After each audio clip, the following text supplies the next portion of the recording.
ગત ચોમાસાના ભારે વરસાદ બાદ ખાડીપુરની સમસ્યાના નિવારણ માટે સુરત મ્યુનિસિપલ કમિશનરે સાવચેતીના ભાગરૂપે નક્કર કાર્યવાહી શરૂ કરી છે. લીંબાયતની મીઠી ખાડીમાં આજથી ખાસ ફ્લોટિંગ પોકલેન મશીનથી સફાઈ શરૂ કરવામાં આવી છે.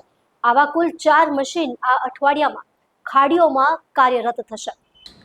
ગત ચોમાસામાં સુરત શહેરમાં પડેલ ભારે વરસાદના કારણે સર્જાયેલી ખાડીપુરની ગંભીર સમસ્યાના નિવારણ માટે મ્યુનિસિપલ કમિશનર દ્વારા સાવચેતીના ભાગરૂપે નક્કર પગલાં લેવામાં આવી રહ્યા છે. કમિશનરના આદેશથી આ વર્ષે ખાડીના એવા ભાગોમાં સફાઈ કરવા માટે જ્યાં પહોંચવું અઘરું છે ત્યાં ખાસ પ્રકારના ફ્લોટિંગ પોકલેન મશીનરીથી કામગીરી કરાવવા સૂચના આપવામાં આવી છે. જે પૈકી પ્રથમ મશીન લીંબાયત વિસ્તારની મીઠી ખાડીમાં આજ રોજ કાર્યરત કરવામાં આવ્યું છે. બાકીના 3 મશીન પણ અઠવાડિયામાં સુરતની અન્ય ખાડીઓની સફાઈ અર્થે કાર્યરત કરવામાં આવશે.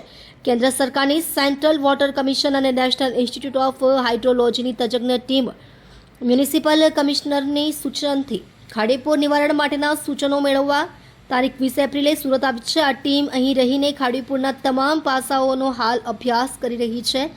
તજજ્ઞ ટીમ ટૂંકા તેમજ લાંબા ગાળાના આયોજનો અંગે મહત્વના સૂચનો કરશે. આ સૂચનોને ધ્યાને લઈ મ્યુનિસિપલ કમિશનર તજજ્ઞોની ટીમ સાથે પરામર્શ કરી તાત્કાલિક અસરથી કાર્યવાહી હાથ ધરશે.